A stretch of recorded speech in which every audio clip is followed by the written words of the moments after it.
Hi, I'm Benton Stokes. And I'm Elane O'Rourke. And this is Cocktail Theology.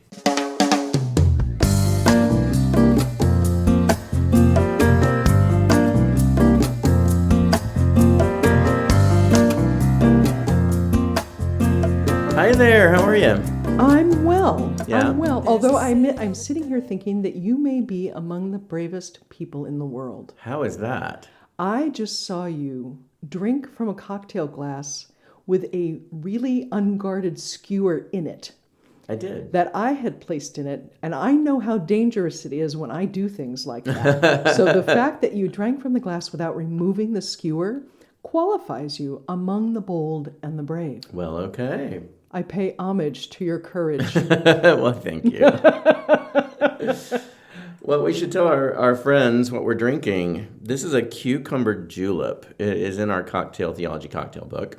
It features another of the Kettle One botanical vodkas that we like. Mm-hmm. It's cucumber and mint. Yep. This has fresh cucumber juice and fresh lime and fresh mint, so lots of fresh. It's very light and kind of sweet, kind of tart. Mm-hmm. Yeah, and the way we made the cucumber juice this time was to just basically throw a cucumber in the blender with a tiny bit of water and then throw the mint in there too and grind it until it was liquefied and then strain it really well. But as a result, the mint has made the juice so green. I mean, this could actually be a St. Patrick's Day sort of thing. It really kind of could. It's very tasty. So today we are back to reclaiming language, and one of the words that I know we get a lot of questions about is the word sin. What is sin? And that's a very loaded question, and depending on your upbringing, it can mean a lot of different things. But we are here to unburden you. We are here to hopefully clarify for you really what the biblical concept of sin is.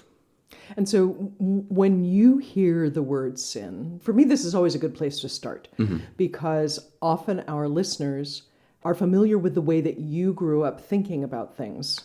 Right. Fewer of our listeners are more familiar with the way I grew up thinking about things. So maybe you could extrapolate sin for us. Yeah. So sin is choices that we make that separate us from God.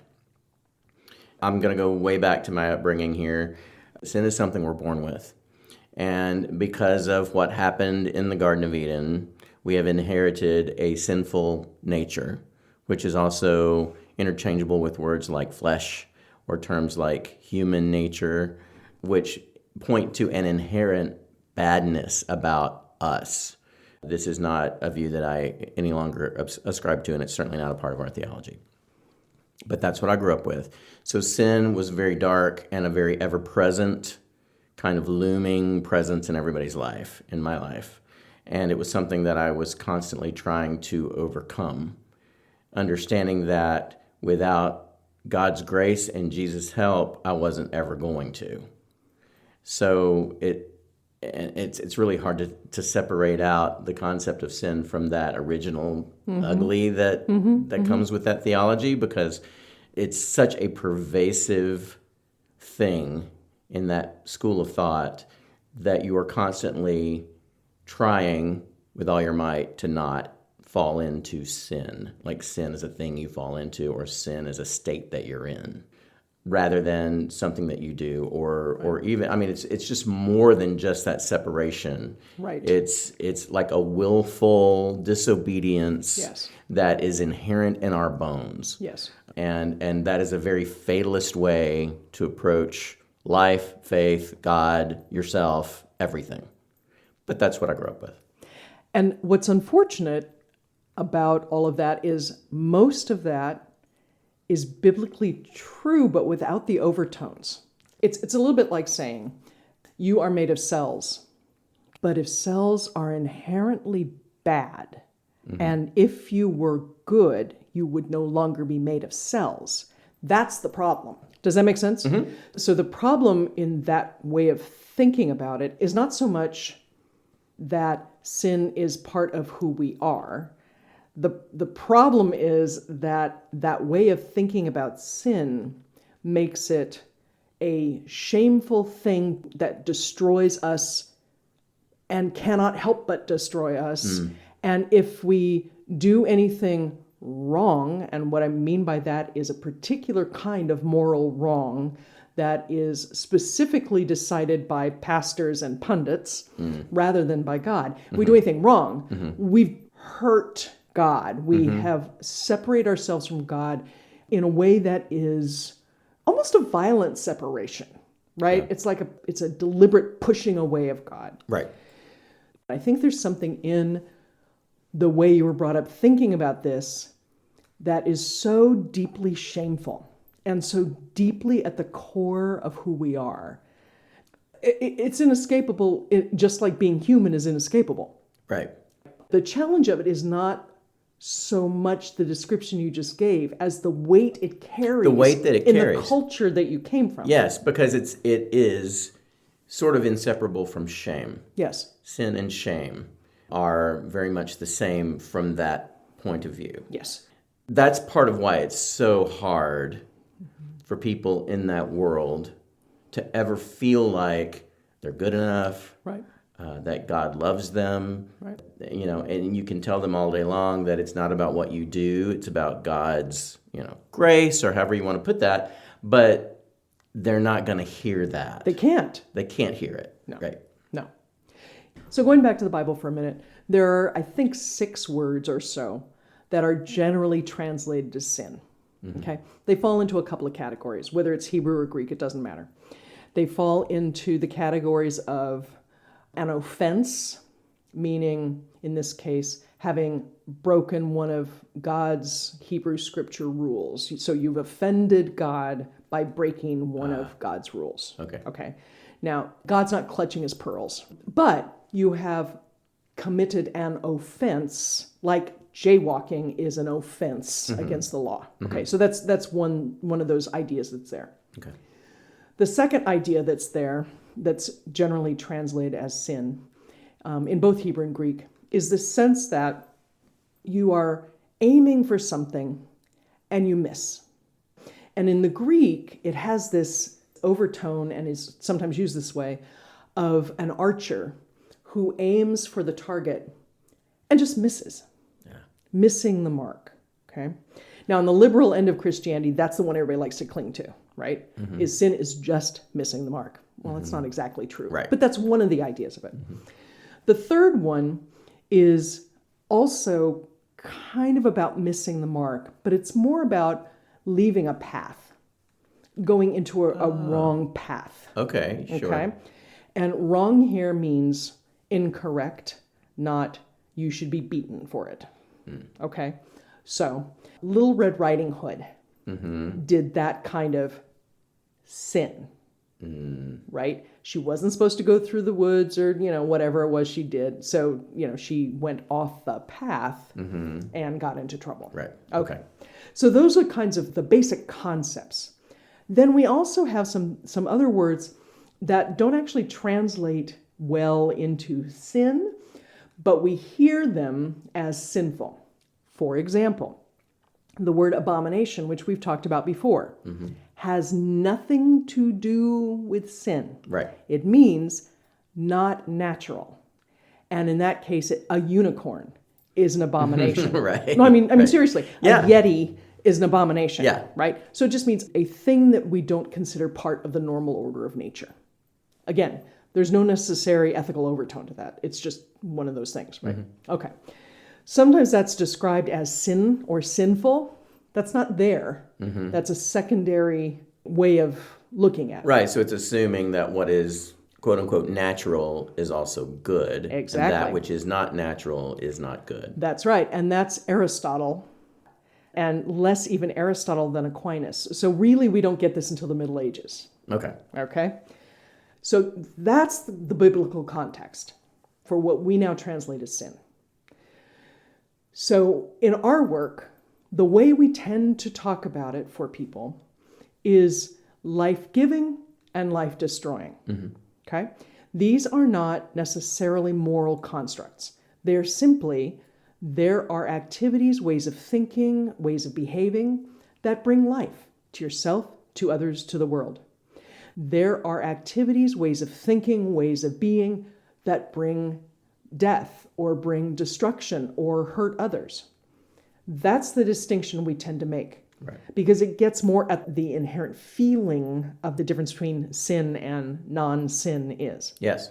So if you go back to the Hebrew scriptures and you go back to the 613 laws, or you go back farther than that to the 10, what you're really looking at is what brings life, what doesn't bring life. Whether it's spiritual life, soulful life, life with your neighbors, whatever kind of life. I think it's a better way to come at it, particularly if you're coming from the extremes of either the right or the left. The left needs to come into something that's more in the middle, right? Because you can't discount the notion of sin. Why? Because there's something about that word that can help us understand what happens when we don't pay attention to what we're doing. Yeah. You know? Mm-hmm. So there's that. So that's a useful construct. If you're coming from the right, it's important because you got to take off that moral stuff in order to understand it. Then you may go back and add moral stuff to it. But what's important is that life-giving, life-destroying, which then we qualify as either good or bad, rather than good or bad, period. Yeah. Okay. Let's go back to Adam and Eve for just a second. I'm not going to stay a long time on original sin. But here's the idea. First of all, Adam and Eve is a myth trying to describe things, right? But that's okay. If you think about Genesis 3 as being sort of the distinguishing of Adam and Eve from God, okay? Mm-hmm. It's because they go off the path. Right. Right? They've been given a path. They know what the path is. They decide that whatever they decide, God isn't trustworthy, or, the snake is whatever it is that goes on in their heads. They choose a path that is destructive to them. So in that sense, yes, we are all cast in that because we are all capable of doing that. Of course, yeah. Okay? That doesn't mean we inherited some horrible gene of sinfulness that can never be extracted. It means that as human beings, as opposed to being God, right, and as opposed to being robots, yep, we make choices all the time. Yep. Some are good, some are bad, that they have bad outcomes, they have outcomes we don't want, and some are just sort of neutral until a ways down the road, and then we go, oh, I wish I had, or that's the best I could, you know what I mean? Yeah. That's the key to sin. And so if you're looking at someone and you find that person attractive, that's not sinful.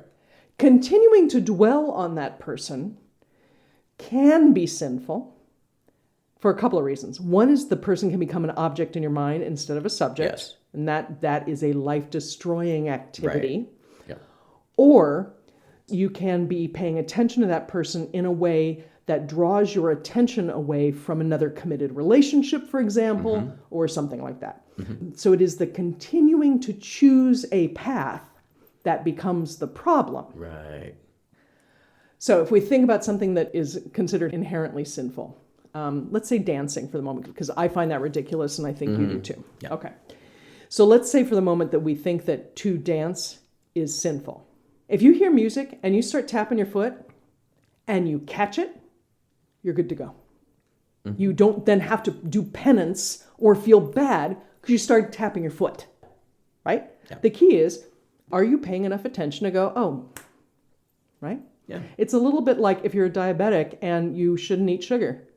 If you catch yourself reaching for sugar, you go, okay, not the best choice I could make. Right. Not, I'm an evil, horrible human being. Right. The other thing, too, about this approach, talking about sin in this way, is that it gets us to the bottom of why we do the things we do. Yes. More so than just immediately jumping to, I'm awful. That's right. How could God possibly love me? That's right. Because that's what you jump to when you think that everything that you do that's outside of that very tiny square is sin. And sin is so weighed down with this shame and this disgust from God and all that. But when you remove, like you're talking about the moral stuff, and when you remove all the shame, then you can approach those choices and those actions more with curiosity. And you can say, why am I doing this?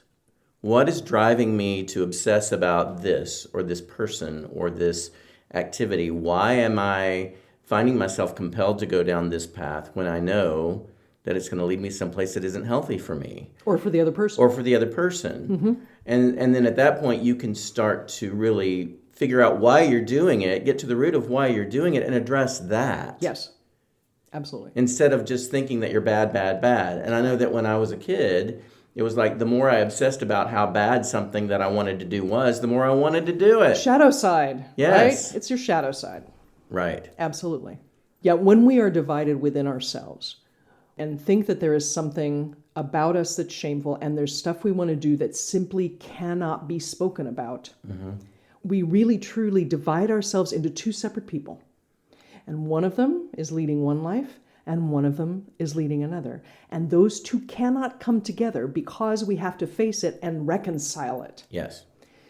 So staying on reconcile for a minute, I believe that we cannot overcome sin without God's help. Why?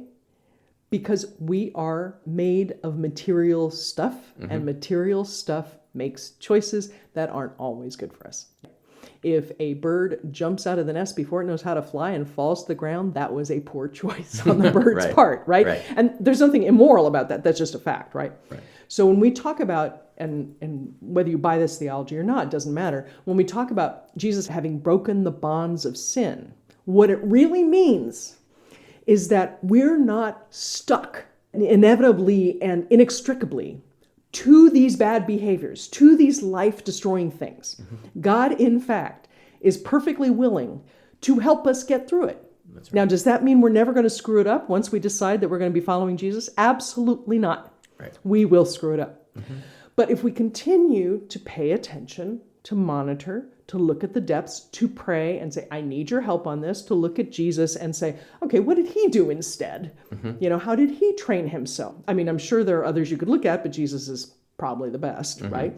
That's what it means to have broken the bonds of sin. It means that sin no longer is the only thing that you have a choice to do. Yes, and it's not the only thing you look at That's all right. the time. That was the thing that I noticed when my theology began to change around what sin is that I started noticing good. Yes. I started noticing good in the world. I started noticing good in myself. I started noticing how good God is. Yes. But I had to get out from under that really dark cloud that was around me all the time. Yes. You never get to the point where you get to light because you're constantly just swallowed up by this cloud of I'm not good enough. That's right. I need God and I need Jesus, and we do, but it's just like there's not any hope in that. There's no hope in it. There's no hope in it. Because no human being is capable of always making the best possible choice. Right. Because we can't always tell what the best possible choice is. That's right. So going back to the offense thing for a minute, there are a couple of ideas about sin as offense. If you read in the letters of Paul particularly, he talks about how we're not under the law anymore. Right. He doesn't mean the law doesn't matter. He means that the way of thinking about our lives and behavior as being a law that we break or keep does not get to what Jesus is trying to give us. Yes. Okay? Yes. So if I commit an offense of breaking a law of God's, there are things I should do about that. But it has a different quality to it. It's more about breaking a law than it is about offending God. Yeah.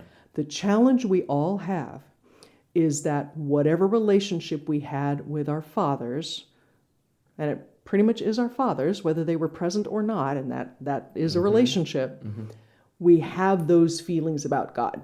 Whether we've ever called God him or not, there's something about the authority of God that deeply connects us to that feeling. Right. If we feel as though our fathers are either extremely distant and have judged us, or we are waiting for them to judge us or show their offense, or if they're basically absent and we're waiting for our mothers to show how offended they are, that buries us in that sense that we have personally offended God. Right. And you hear that in evangelical, that kind of preaching in evangelical churches all the time. Oh, yeah, you do. Right? Yeah, that's not what the offense means. It means you've broken a law, like jaywalking or like murder. That doesn't mean, again, just to say it again, God is clutching God's pearls, right? God is not going, what happened? How dare you do this to me? Are you never going to bring home the doctor? You know what I mean? Whatever the thing is, that's not what's happening, right? Yeah. Instead, what's happening is that God has set up rules of being in the world that include natural laws like gravity, that if you go with them, you tend to have a more lively and healthy life than if you go against them, Yes. right? If you jump off a cliff, gravity plummets you to the ground, splat into the bottom. That's not a life-giving thing. It's not. No. But you've broken the law, or you tried to break the law of gravity. And gravity said, I'm having none of that. That's the way to think about that. Yeah. Our choices have outcomes. Yep. And we can choose to give life with our actions, or we can choose to destroy life with our actions. Our life, other people's lives, the world's life, etc. Yep. And so if we think about sin as those life-destroying behaviors or activities or attitudes, and if we pay attention to those And get God's help. with those, then the balance starts to tip toward life-giving. Yes. Which gives us a rich, full, healthy life. Not just a spiritual life, but life. Life abundant. Yes. Like the Bible talks about. Yes. And that's the sweet spot. And that's where we can live when we don't equate sin with shame. Yes. What do you guys think? What questions do you have about anything we brought up today? What about your perceptions of sin? What is so ingrained in you about sin? And is there a way that we can help you navigate that? Because we would really like to do that. You can reach out to us via email at Elane, Elane, or Benton, Benton, at schoolforseekers.com. We would love to hear from you. So if you guys come to us with questions, we would be more than happy to address them in another episode, because we know that this is very core to a healthy theology. What we think about ourselves, what we think about what we do, what we choose, how God feels about it is just so core. Give us those questions. Also, if you have other ideas for episodes, other words that you'd like for us to unpack, please share those with us. Thanks for listening, friends. We appreciate you. Yep. Bye. Bye.